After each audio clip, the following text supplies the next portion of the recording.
Malayattoor ഇല്ലിത്തോട്ടിൽ rubber തോട്ടത്തിനുള്ളിലെ കിണറ്റിൽ ഒരു കുട്ടിയാന വീണു.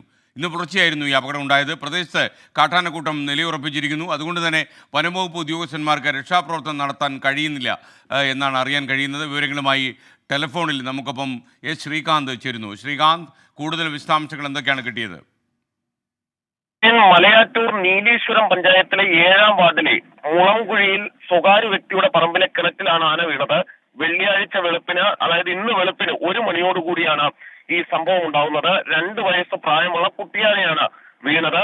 മറ്റ് ആനകൾ കിണർ പരിസരത്ത് നിൽക്കുന്നതിനാൽ ഈ ആനകളെ ഓടിച്ചതിന് ശേഷമേ രക്ഷാപ്രവർത്തനം സാധ്യമാകൂ. വനം ജീവനക്കാരും നാട്ടുകാരും ഇപ്പോഴും ഈ സ്ഥലത്ത് തന്നെ നിലയുറപ്പിച്ചിട്ടുണ്ട്. 6 മാസത്തിലധികമായ ആനശല്യമുള്ള സ്ഥലമാണ് ഇവിടം. കഴിഞ്ഞ ദിവസം മുളങ്കുഴി പീടികത്തറ ശ്രീ ഭദ്രകാളി ധർമ്മശാസ്ത്ര ക്ഷേത്രത്തിന്റെ തിടപ്പള്ളി പൊളിച്ചിരുന്നു. SNDP ഗുരുമന്ദിരത്തിന്റെ മതിലും ആനയെത്തി പൊളിച്ചിരുന്നു. ഇപ്പോൾ ഈ കുഴിയിൽ ആനയെ കരയ്ക്ക് കയറ്റുന്നതിന് വേണ്ടിയുള്ള പരിശ്രമം തുടരുകയാണ്. Thank you Sreekanth. Sreekanth report ചെയ്യുന്നത് കുട്ടിയാന കിണറ്റിൽ വീണു എന്ന കാര്യമാണ്.